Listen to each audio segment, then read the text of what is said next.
Okay, Okay, I will start by thanking you for this opportunity to make this presentation. And okay, what is my purpose here? I will use a specific case of ongoing implementation to discuss barriers and bridges in the implementation of disaster risk reduction and disaster risk management initiatives. And hopefully I will manage to trigger some discussion on how the notion of implementation gaps relates with barriers and bridges in implementation. The case I'm going to use is Samos Island becoming a tsunami ready community. I will spend some time first to establish the context because I think this is important. This is the seismic risk map of Europe, and you see Greece has areas of very high seismic risk. And this is the map of seismic hazard in Greece. There are 3 zones based on expected peak ground acceleration. Our case study area is Samos by the border with Turkey. Regarding tsunamis, for many decades, tsunamis were overlooked in the Mediterranean. However, we all know that historically there were tsunamis, some of them catastrophic. The tsunami generation in our part of the world is attributed particularly to ruptures along the Hellenic subduction zone here, and its back arc South Aegean area, close to Samos. The latest large tsunami occurred in 1956 after a 7.7 magnitude earthquake. The earthquake and the tsunami killed 58 people on the island of Amorgos. What is important to know, though, is that all potential tsunami sources in the Mediterranean are near field. This means that generally tsunami travel times are in the order of a few minutes, 5 to 30 minutes. And we can all understand what this means for emergency management and tsunami protection. I said that tsunamis were overlooked. However, after the 2004 mega tsunami in the Indian Ocean, the tsunami early warning and mitigation system in the northeastern Atlantic, the Mediterranean and connected seas were launched, and it is function in the frame of the Intergovernmental Oceanographic Commission of UNESCO. This warning system is based on 5 national monitoring centers that operate in France, Greece, Italy, Turkey, and Portugal. In Greece, tsunami monitoring is assigned to the Hellenic National Tsunami Warning Center at the National Observatory of Athens. The center issues messages of different types, watch, advisories, or information bulletins that are formulated according to a decision matrix. They are typically issued within 8 to 12 minutes after an earthquake of magnitude equal or bigger of 5.5 occurs. These messages are sent only to the General Secretariat of Civil Protection and some other subscribers like ERCC. This is the Emergency Response and Coordination Center of the European Commission. It is the role of the General Secretariat of Civil Protection to forward the messages to national operational centers and to the local authorities according to a protocol. As a rule, general civil protection plans for earthquakes mention the tsunami hazard, however, mainly in respect to the transmission of messages to competent authorities and warning of the population. Now, passing to the case study area, this is Vathi. Vathi is the capital of East Samos municipality. That is one of the two municipalities in Samos Island. Samos has a population of roughly 32,000 people. The municipality is 18,000 people, and Vathi city around 6,000 people, according to the census of 2021. The island attracts tourism in the summer, however, it is no over-tourism. Also, it is important to know that because it's very close to the border with Turkey, has experienced very high inflows of refugees and migrants from Turkey. And even now, today, there are roughly 3,500 people living in a closed control access center. In 2022, Samos suffered from an earthquake, magnitude 7. The earthquake caused the death of 2 people, 2 teenagers, due to a partial collapse of an old building. There were many damages, but mainly in old historic buildings or irregular buildings on the island. This earthquake that occurred in the north of Samos generated a tsunami. The maximum run-up of the tsunami was 2 meters, and the running distance roughly 100 meters. This means that the city itself, the built area, was flooded. The population didn't have any awareness or has never experienced tsunami before. We can see that people really do not know anything about tsunamis. This is a footage from CCTV. Okay. Okay, now I have to explain a little bit about the emergency number 112. 112 is the emergency number in the European Union. This means that you can use 112 in an emergency to notify the authorities. This is the inbound component. However, in Greece, since 2019, the outbound component of the emergency number 112 was initialized. This means that the General Secretariat for Civil Protection can send messages to the population. So in this case, the earthquake happens in 1351, and 11 minutes later, the Hellenic Tsunami Warning Center sends a message to the General Secretariat of Civil Protection. 2 minutes later, the first tsunami wave reaches Vathi. And 11 minutes later, the General Secretariat for Civil Protection sends an alert to the population via the emergency number 112. And 8 minutes later, the second tsunami wave reaches Vathi. The second wave was higher. Nobody was killed by the tsunami.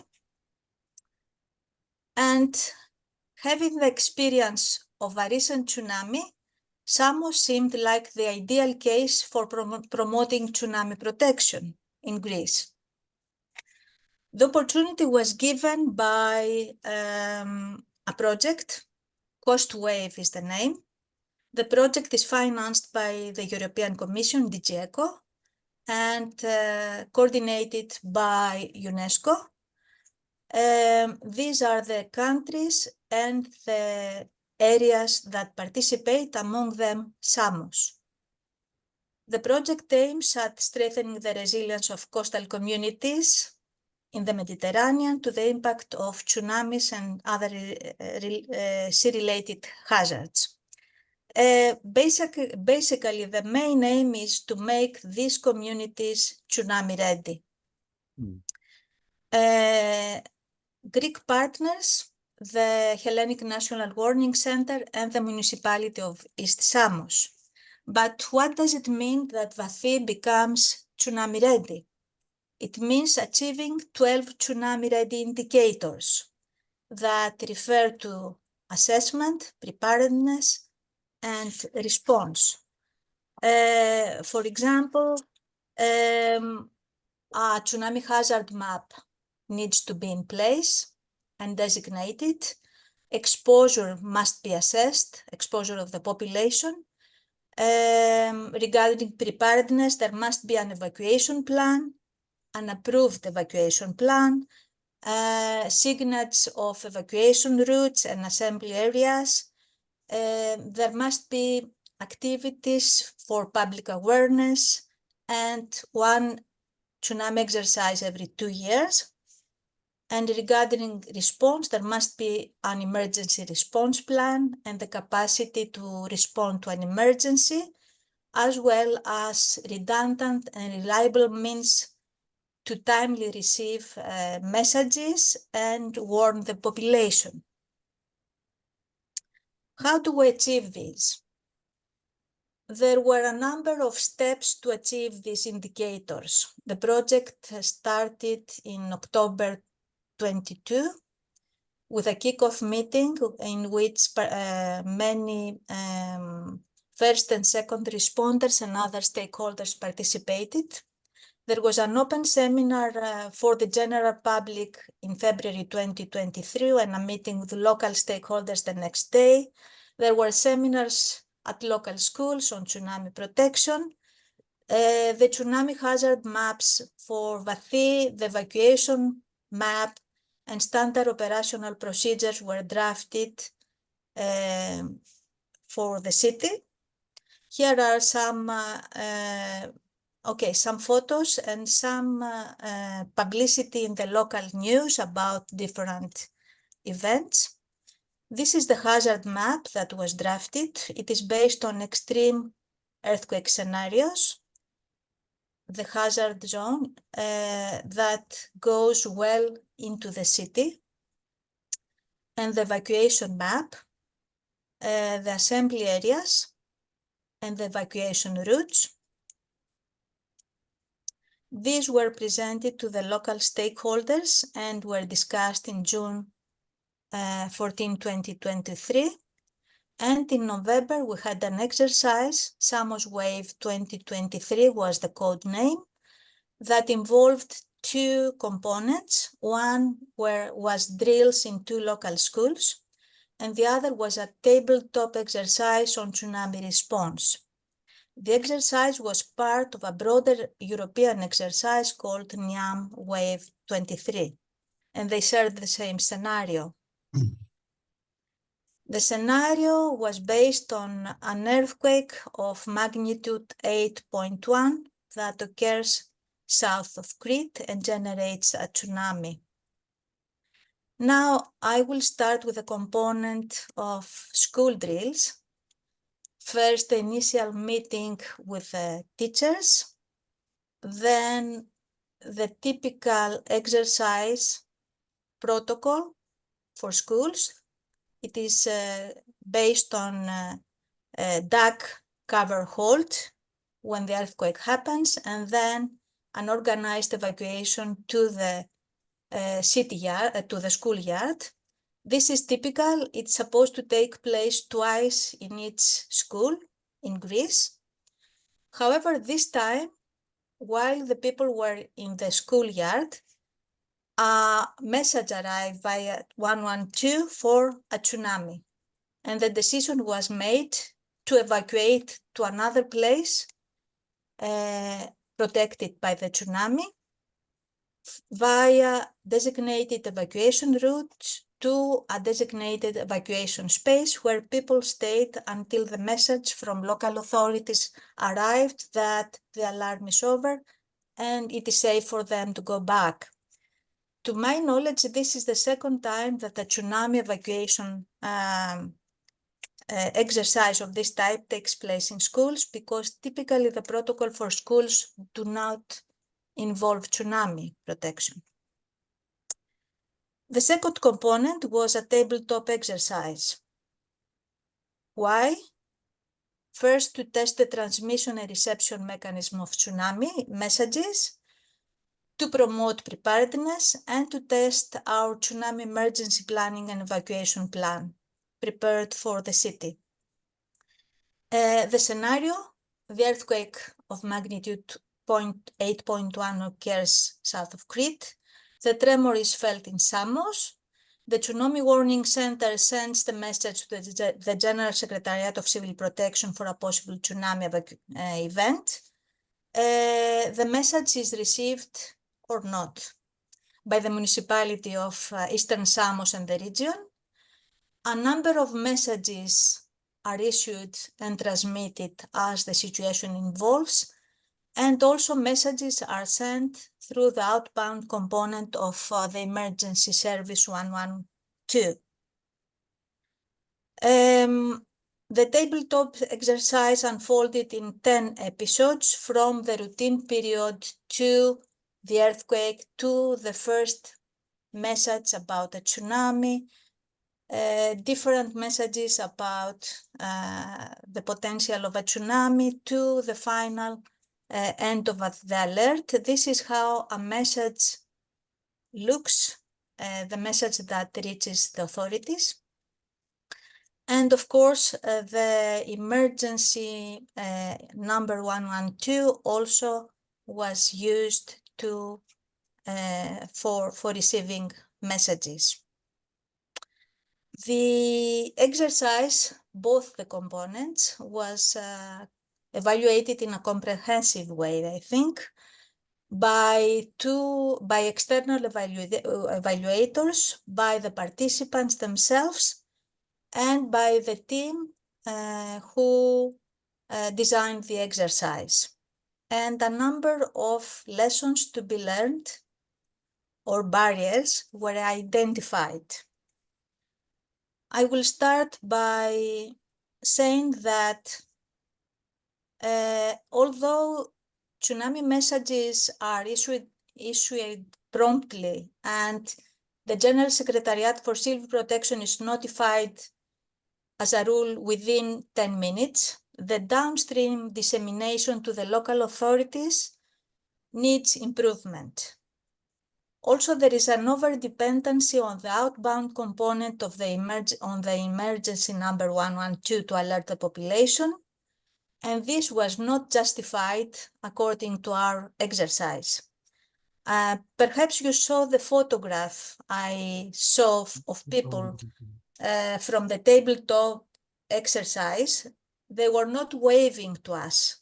These were the people who have not received the emergency alert via 112.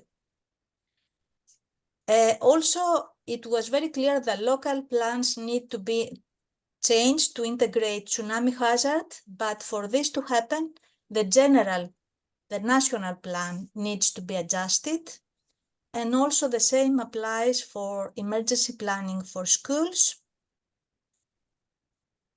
And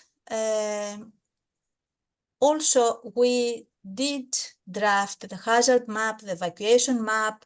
The local level agreed to that, but for them to be considered in the local plans, there must be an official endorsement by the General Secretariat of Civil Protection.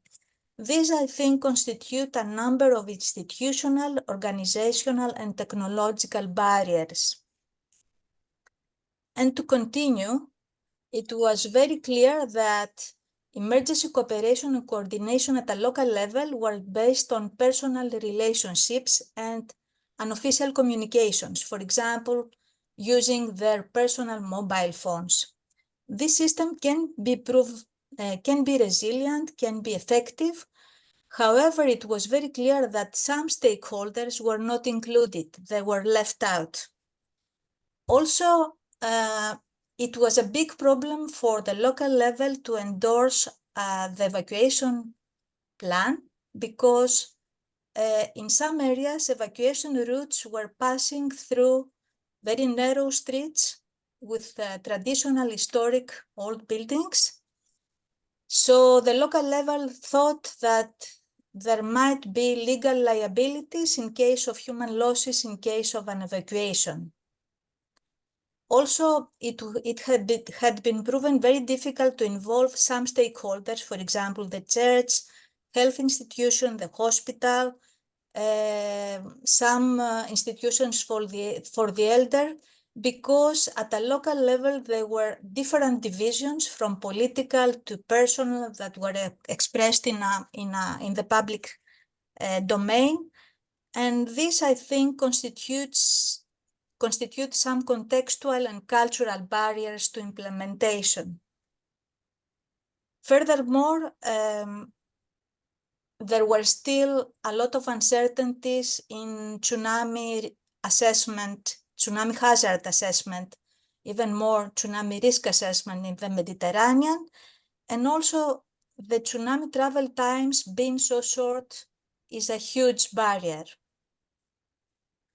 During our effort, we try to bring in some important stakeholders like tourism and commerce. And it has been proven almost impossible because they were worried that acknowledging tsunami risk may harm their business due to competition. I think these may be some cognitive and intrinsic barriers. How's the situation today?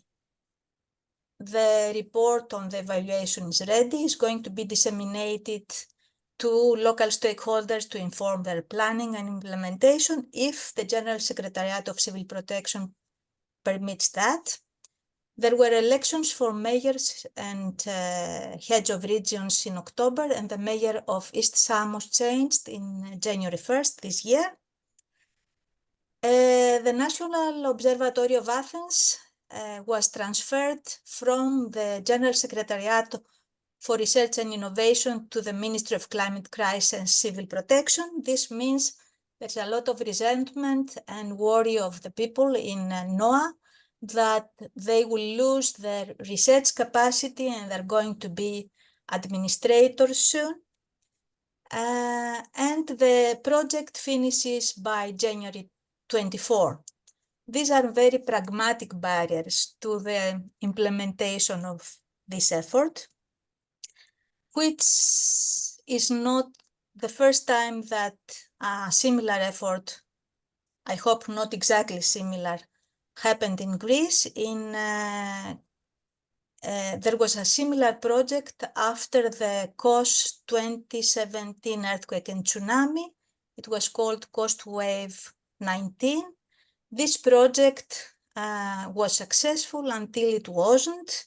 It means that after the project finished and the mayor changed, all is forgotten and KOS is not a tsunami-ready community. So there seems to be some keywords to better implementation, like continuity, local initiative and an appropriate local entry point, commitment, collaboration and co-working between science and practice, smooth coordination and trust between different levels of administration. However, all these may be proved not enough, and still implementation may fail or become unsustainable. And I'm reaching the end of my talk by sharing with you some concerns. So here are some lessons that we identify from weaknesses, shortcomings in our effort to implement, to promote Vathi becoming tsunami ready. There are feedback loops for better implementation in the future. For example, the institutional barriers may be dealt with through institutional changes. Are these implementation gaps Are they barriers? Are they lessons learned? And how these are different from implementation gaps? This is one point I would like us to discuss. The second is, it was very clear that a barrier was identified from the perspective of each stakeholder. For example, for the mayor of East Samos to make institutional changes was impossible. For him, it was a huge implementation gap. So somehow we need to identify implementation barriers or gaps from the standpoint and position of each stakeholder. And to my understanding, what I named intrinsic, cognitive, contextual, and cultural barriers are the most close to what I perceive as implementation gaps. These are very difficult to tackle through a specific effort. Some of them have to do with structural socioeconomic conditions or uncertainties in our knowledge today. And this is what I perceive as implementation gaps. Thank you for listening. This is my presentation.